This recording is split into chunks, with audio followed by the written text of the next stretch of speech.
بسم الله الرحمن الرحيم السلام عليكم ورحمة الله وبركاته غيرتا قيمة قاياها يقدرنتا مدن oo meel kasta aad naga daawanaysaan ba ku soo dhawaada barnaamij gaar ah ugu talagalnay masiibadii dhawaantan ka dhacday magaalada Qardho ee gobolka Karkar barnaamijkaasi waxaan ku wareysan doonaa gudoomiyaha jaaliyadda Soomaalida Isvola Cabduqaadir Cali Nuune iyo qaar kale oo kamid ah howlwadeennada jaaliyadda Cabduqaadir ku soo dhawaaw warbaahinta Soomaali weyn بشير جدال برو أدي ما صنتهاي ما أنت أنا نقص بوقت حفيز كأن حرنت جاليدة وأنا كم صنتها. عبد القادر على إنه دوان وحى ذلك الصومالي كدعي ضي مصيبة أدي أدوين وحى يقوم قال إن دوان ترى بلادين صندوق نقال أرورين مصيبة دي قرض أدوجور من إنسان يقوى كم إذا قبل ذلك الصومالية سيدا بارديرو مصيبة ذا كجاليدة هان محا إذا قد يارسن. مركور بسم الله الرحمن الرحيم دمان ومضى الصومالية أنا كهلا الله مقعة ودك جاليدة كيجا جاليدة إزولة نواحي كذا وعن تعسي ودريا دمان ومضي مصيبة داسو هذا الشيء دتكي كوانتي واي مال إيو النفبة دتك كبد بعدين وحن ليه إلهي هو بدل كذا بدل غير خبهاسيو هدانا جاليدة الصومالية إزولة نواحي كذا بشير سيدا عدد وآه haddii aan ummadda Soomaaliyeed ama joogto gudaha wadanka ama joogto dalka Holland waxay dadka bulshada Soomaalida Iswaalina waxay degan isku xil qaameen inay ka qayb qaataan masiibadaas rabaaniga ay dhacday inay mataqaana markaas isku yimaadaan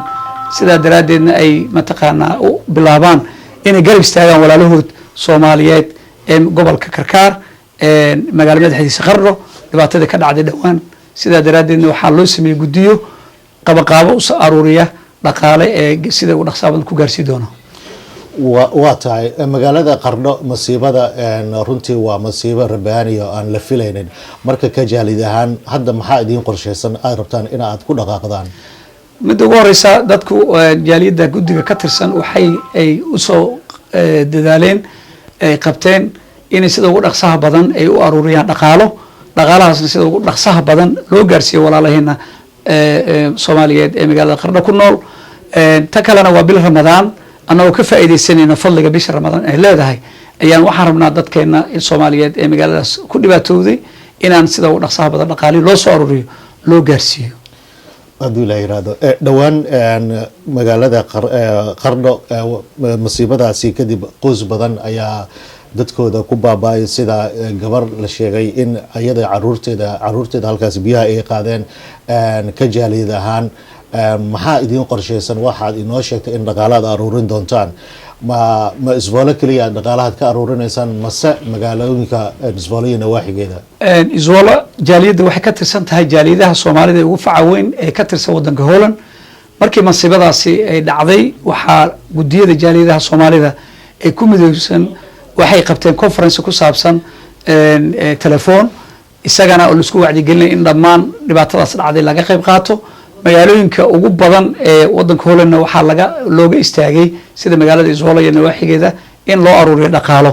iyagana markii arintaas la wada aruuriyo ayaa magaalooyinka la isku wada geey doona kadibna loo gudbi doona magaalada Qardho adigoo mahadsan gudoomiye waxa jirta la isku imaan kara dalka Holland waxa jira cudurkii coronavirus oo meelaha bisha Ramadaan si kasto jaaliyada looga bartay in meel isugu yimaadaan ee dadka ay ku wada afur jireen haddana waxaan u jeedaa laba qofood ama saddex qofood in xarunta jaaliyada ay joogaan marka sidee macquul u noqon kartaa dhaqaale intaas laag inaad soo aruurisaan dadka maadaama isugu imaan karin sidee ku gaarsiin kartaan dhaqaalahaasi walaal waa runta waxa sheegtay waxa ka dhacday dunida oo dhan wadanka Holland kaliya ma aha masiibo oo coronavirus 19 loo bixiyay COVID-19 aad buu u saameeyay wadanka Holland sida daraadeed dawladda Holland waxay go'aan ku gaartay sida wadamada kale caalamka oo dhan in qof kasta oo wadanka jooga inuu gurigiisa ku ekaado shaqooyinka aad u muhiimsan kaliya in loo soo baxo banaan haddaan jaalidnahay anagoo raacayna rectilineka ama shuruudihii la dejiyay ama qawaaniintii ay dawladda gooysay si loo badbaadiyo nafta iyo dadkaba ayaa waxaan go'aan ku gaarnay inaan dadkeena ay guryahoodii joogaan laakiin dadka gudiga jaaliyadaha ah waxay leeyihiin web ay ku wada hadlaan ama telefono oo la isku arki karo ama la isku wici karo sidaa daraaddeed waxaa loo sameeyey marka in sidaas hawshii loo wado howlihiina ma wada istaagane waxa keliya istaaga waxa waa isku socodka dadka tirada badnaa laakiin sida jaaliyadda aad had ka aragto ama guddiga aad ka aragto jaaliyadda ama dadka mas-uuliyiinta oo dhan waxay isku jiraan 1 mitir iyo bar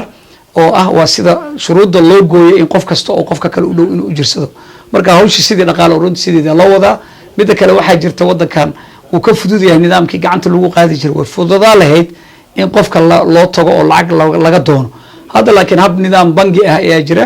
bangiyadaas marka aan rajaynayna insha Allah in lacagta lagu soo aruuri doono goorma ayaad bilaabaysaan barnaamijkan dadka masiibadana barnaamijkii taagan yihiin goorma laga yaabaa inaad bilowdaan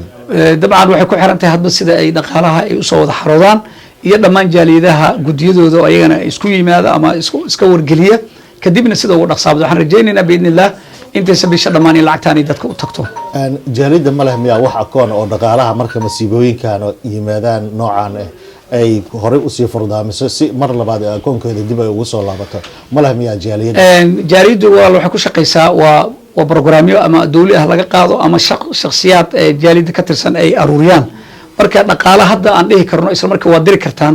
oo ku kaafinay doono magaalada Qardho ama dhibaatada ka dhacda ama dhibaatooyinka dhacaba ma jirto laakiin waxa la sameeyaa mar kasta ay wax dhacaan in dadka ay fi sabilillah ay dhaqaalahooda maal iyo nafba u huraan ummadda taas ayaan mataqaanaa aan xooga saarnaa mar labaad anigana waxaan leeyahay qoyska iyo inta ku dhimatay masiibadaasi fadahaate inna lillahi wa inna ilayhi raaji'uun aad iyo aad ayaad u mahadsantahay gudoomiye Cabdiqaadir Calan Nuune oo ah madaxa jaaliyadda Soomaalida Isboola ee dalka Holland oo aan kula kulmay xafiiskiisa iyadoo lagu guda jiro gudashada bisha barakeysan ee Ramadaan aad baan kaaga kulmay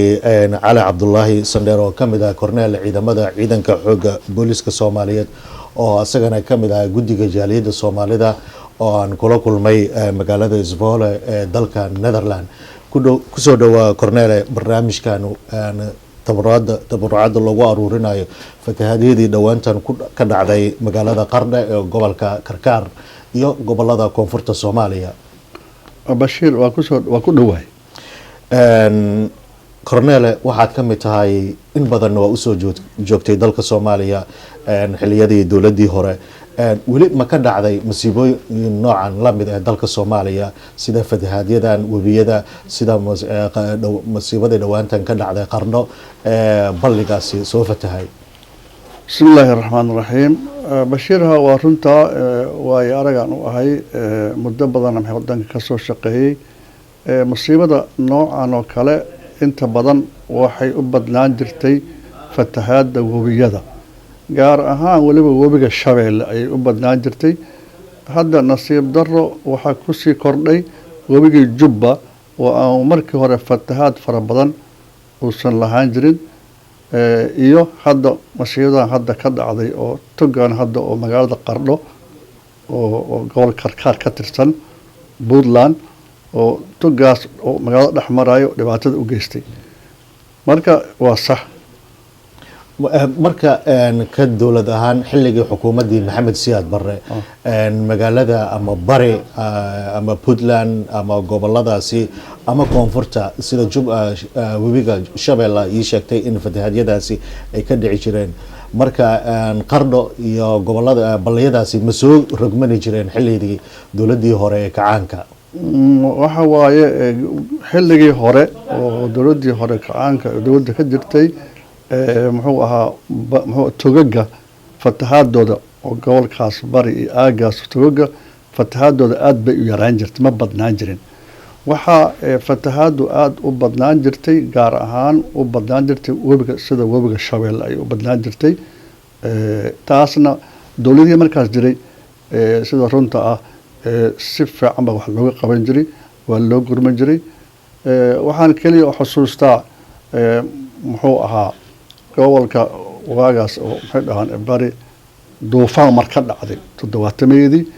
oo xilligii dowladda kacaanka duufaantaasna dowladda kacaanka markaas jirtay gurmad aad u xoog badan ayaa loo fidiyay dadka gargaar xoog loo fidiyay haddana annaga sidaas oo kale sida hadda aad arkayso jaaliyadeena hadda oo Holland annagoo maxay dhahaan ka tacsiyeynayna dhibaatada oo fatahaadaha faraha badan oo ka dhacay iyo togan hadda oo magaalada Qardho dhexdeeda masiibadan ka geystay annagoo ka tacsiyeynayna ayaa hadda waxaan isugu nimay inaan arrintaas. بسم الله الرحمن الرحيم مركل كسو دواو ورباهين تسومالي وين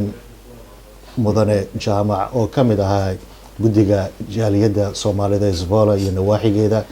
ان كسو دواو ورباهين تسومالي وين كدوه ولالكي بشير وانا مهدسن ان أديقو مهدسن ان waxaad ku jirtaan barnaamij dhaqaale aruurin ah masiibadii dhawaantan ka dhacday magaalada Qardho ee gobolka Karkaar ka guddi ahaan ama ka jaaliyad ahaan maxaa ilaa hadda idiin qabsoomay in aad aruurisaan barnaamijkan dhaqaalaha loogu aruurinayo masiibadan dhawaantan ka dhacday magaalada Qardho iyo qeybo ka mid ah gobolada dalka Soomaaliya. Bashiir waa mahadsantahay inaad maanta nagu soo boqotay xarunta jaaliyadda Soomaaliyeed magaalada Isfoola dalka Holland. aad iyo aad baan kaaga mahadcelinaynaa sida la wada socotid dadka Soomaalidu waa dad maxaan ku raas caawiya markii dhibkaan dhacdayba guddigu maxaan ku raahdaa uu ka falgalay annagaana iska bilownay oo maxaan ku raahdaa lacag isku qornay kadibna guddiga madaxda guud oo jaaliyadda dalka Holland ayaanu la hadalnay hawshuna maxaan ku raahdaa meel fiican bay maraysaa.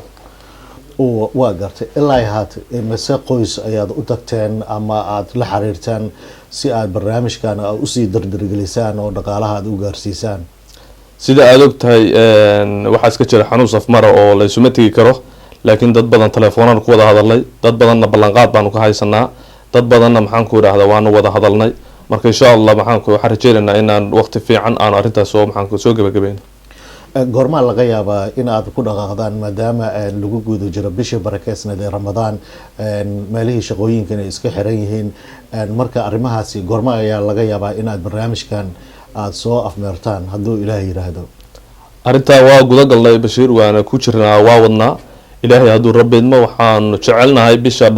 bisha Ramadaan aynu ku jirno intiisa dhammaan inaan laba ajar fiican ka shaqeysano dadka walaalaheena aanu caawino wixii aanu heli karnaa bishaan dhamaadkeeda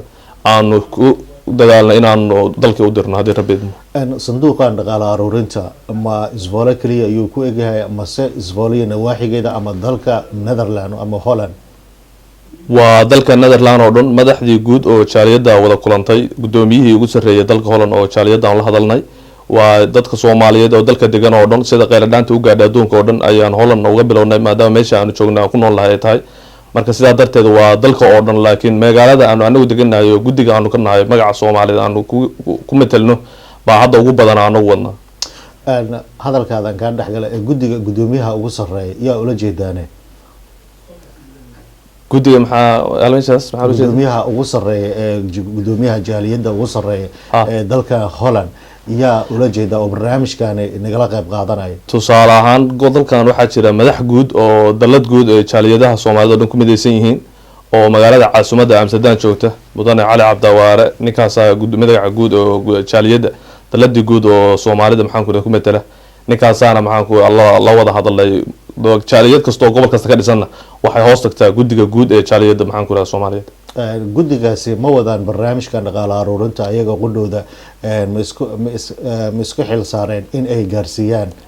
sida aanu ku wada hadalay madaxa guud ee guddiga jaaliyadda Soomaaliyeed dalka Holland arrintaas qof walba waa bilaabeen gobollo badanna way ka bilaabatay jaaliyado badan oo Soomaaliyeedna waa dardar gelinayaan insha Allah.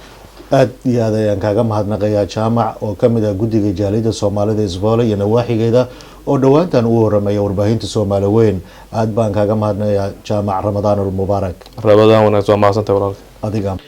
haddaba sidoo kale waxaa ii suurta gashay inaan kula kulmo mid ka mid ah dadka deegaanka jaaliyadda Soomaalida Isfoola iyo nawaaxigeeda oo lagu magacaabo Cabdullaahi qandac kusoo dhawaaw warbaahinta Soomaali weyn waxaan u jeedaa in guddigiina jaaliyadda Soomaalida Isfoola iyo nawaaxigeeda in aad bilowdeen barnaamij dhaqaale aruurin ahi oo aad doonaysaan dadkii masiibadii dhawaantan ee magaalada Qardho ee gobolka Karkaar ay kula dhacday in dadkaasi dhaqaalada oo aruurisaan marka maxaa idin qorsheysan barnaamijkaasi dhaqaale aruurinta ahi.